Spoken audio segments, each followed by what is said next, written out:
Hi, welcome back to my channel. I just wanted to do a quick video for people out there that are feeling stuck in this season, because I've been feeling stuck too. And I just wanted to share some tips of how I've been getting unstuck, some things that have been helping me. I still struggle, but you know, there's a few things that has been keeping me motivated and encouraged, and I just wanted to share those tips with you. And so the first tip I would say is, when you wake up in the morning, immediately go into prayer and gratitude. And it can be so hard because when we wake up, we're just thinking about this long list of things to do. We're already overwhelmed. We're tired before we even wake up. So I really encourage you to wake up and give gratitude. Sometimes I write in a gratitude journal, but more so often I'll just, go down my list of, what I'm grateful for, and I'll add that in my prayer. And so I encourage you to do that. The second thing that has been helping me is immediately making my bed. Now, if you've noticed, I haven't said anything about getting on your phone in the first two steps. So I definitely feel it when I wake up and the first thing I do is get on my phone. I immediately start feeling tired. I immediately start feeling demotivated. Everything that I know that I need to do, I'll kind of keep pushing it off, and I'll say, 30 more minutes, an hour, 45 minutes, I'll get up. And then when I get up, I'm already drained. It's something about your eyes locking in on that phone and just scrolling, and it also just doesn't help you feeling stuck, because you're seeing other people progressing and moving forward, and then comparison can start to creep in. So we need to get about our business. Okay, not to say that you can't relax and get on your phone. You can do what you want to do, but I would say that it's better when you complete everything that you need to do for the day and get on your phone last. Use your phone as a reward, as a treat. Like, okay, I did everything that I need to do today. And you'll feel better when you watch your phone, because you know that you took care of whatever it was that you needed to take care of. Okay, so that is a good way to go about it. And so the next tip to helping you get unstuck is to pay attention to what you're eating throughout the day. Food makes a difference. If I wake up and say I'm feeling lazy and I throw me some noodles or just a soup or something when I first wake up in the morning, it is gonna make you drowsy. Your stomach is full, your belly's feeling warm. It's something about soup that just makes me want to curl up in a blanket and go to sleep. Soup is definitely, in my opinion, for that cold weather at night. You about to, you trying to go to sleep and you're able to go just curl up and relax. But when I first wake up in the morning, I like to do a tablespoon of apple cider vinegar, and you want to take that with some water, and then I'll break my fast. That's why it's called breakfast. I'll break my fast with a juice or a smoothie. And I've been doing this for the past 3 weeks. I just started doing this because I used to eat really heavy when I woke up. And I learned that you should wake up and start light. Get you some apple cider vinegar, get you a juice, like orange juice, a carrot juice. It's actually good if you do both together. I really do not like carrot juice by itself, so I recommend, if you're like me, to mix it with orange juice, or I'll put it in a smoothie. So I pre-clean and cut all my fruit, and then I put my fruit in the freezer so that when I make my smoothies come out thick. So that's a tip right there. So I add the frozen fruits that I put in the freezer, and I'll add it to the carrot juice, and it's good. Especially if you add a banana, that'll sweeten it.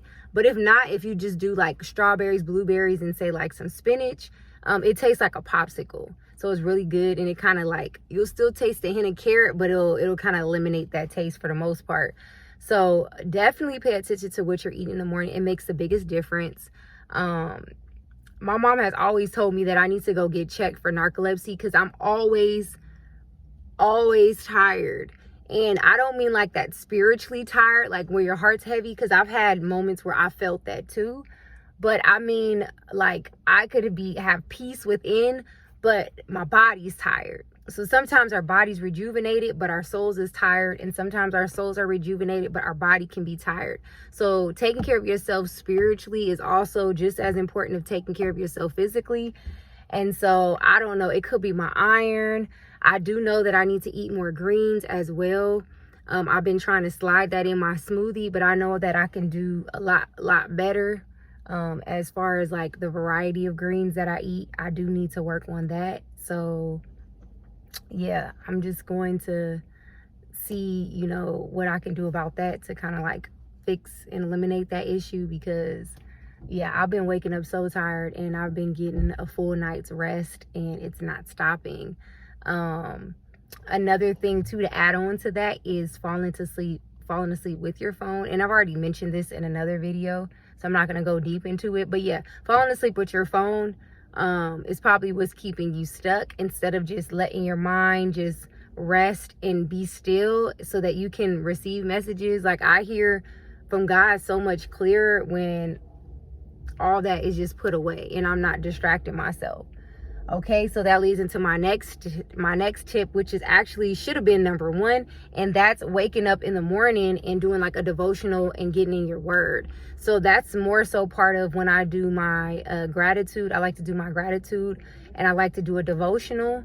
I have the Bible app, and I'll just search for plans of whatever I'm going through, and that really helps get my day started. And then if I don't happen to do my devotional that morning, then I will go into prayer and I'll do like my Bible plan. So my Bible plan is like, I get my physical Bible and I do my Bible study, and my devotional, I actually use the Bible app, and I read from there. I also have a devotional available on Amazon if you're interested. I'll link it in this description box down below. I don't really talk about it much, but I do have a devotional that is available on Amazon on just different areas that I've seen God move in my life and how the scriptures have helped me through those different areas. And I just wanted to pour and share that with others that are going through the same thing as well. So yeah, I have that in the description box if you're interested. But if not, you know, like I said, go ahead and download the Bible app, and there's really, really good devotionals on there. You just type in whatever it is that you're going through and read, and it just gets you motivated. Sometimes you just need that shift of perspective, which is going to lead me into my next tip.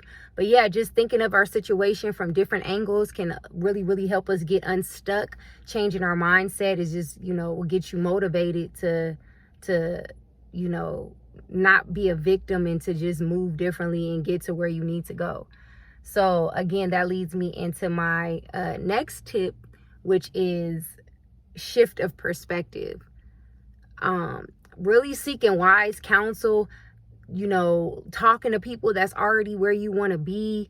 I don't really have like specific mentors that kind of want to go down the creative path that I want to go down to like really, really talk to about that. But I do find people on YouTube that are in the career field that I want to do or that I can see myself doing. And I'll just kind of just glean through their videos, put it on rotation while I'm cleaning up or working on whatever it is that I need to work on.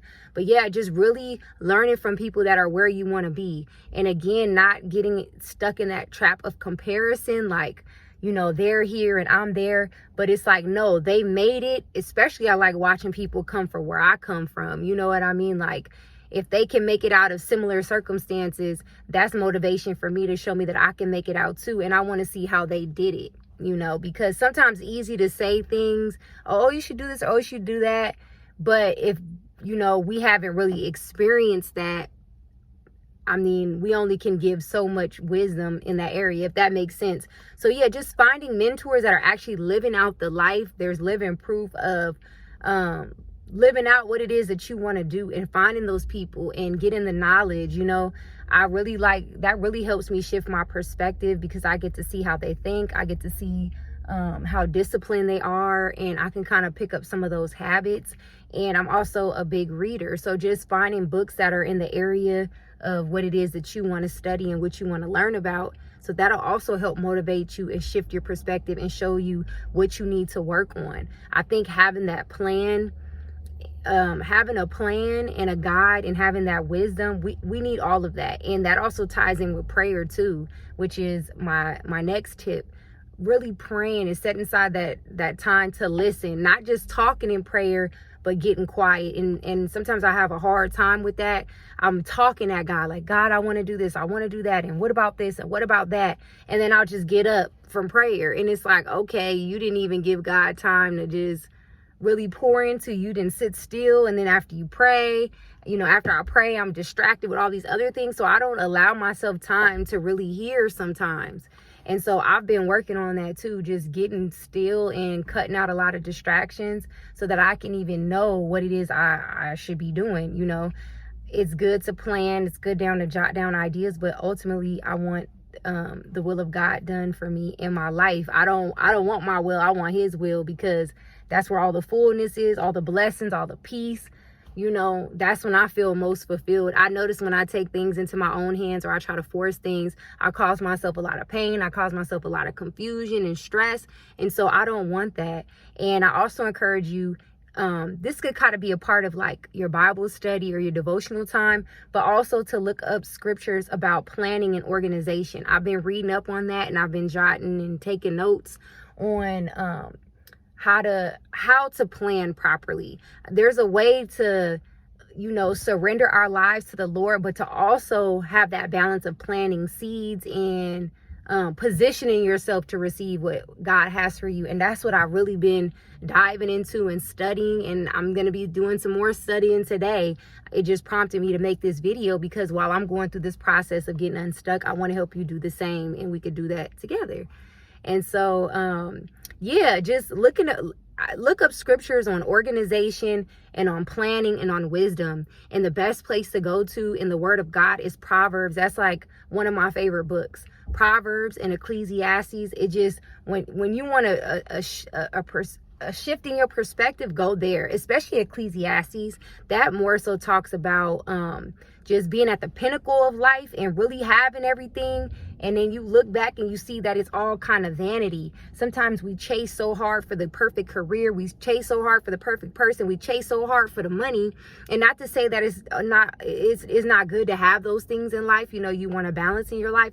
But sometimes we go so hard for those things and we stress ourselves out so bad that we forget that all this we can't take with us. You know what I mean? It's just, it can't come with us, and we work so hard, and we do want to leave things behind for our family, for our children, but we'll burn ourselves out and kill ourselves and be unhappy and ungrateful and really not enjoy life for things that we can't take with us. And Ecclesiastes will really open your eyes to that. But yeah, Proverbs is good for planning and strategy and other stories throughout the Bible. So yeah, just go Google some scriptures on whatever it is that you need help with, especially in the area of planning, because we're trying to get unstuck, and getting unstuck takes planning. So I hope this was an encouragement for you as it is for me. I'm talking to myself. I'm gonna go back and rewatch my videos to keep myself encouraged too, but I know that this is a part of the calling over my life, and I do want to pour into others, and I do want to speak life into them as well. And so so I hope this was helpful for you, and I'll see you in my next video. Bye. So there's one more thing I wanted to add to this list. And I thought about it when I pulled off, because I was parked somewhere and I was recording the video. But I wanted to add worship music. Like, that is the most important thing I could add on here, was worship music. And I notice even when I'm going through it and I don't even have the words to pray, sometimes you just pray it out. You don't even have the strength and you're just weary. Listening to your favorite worship music will immediately pick you up out of that mood, because we know that music is spiritual and it does something to us. It does something for good or for bad, so that it'll just move you to open your mouth and pray and say what it is that you need to say to receive the answers that you need to receive. And those lyrics sometimes can speak to you as well. So there's no losing when it comes to worship music. So that definitely had to be a part of this list. So I just wanted to add that.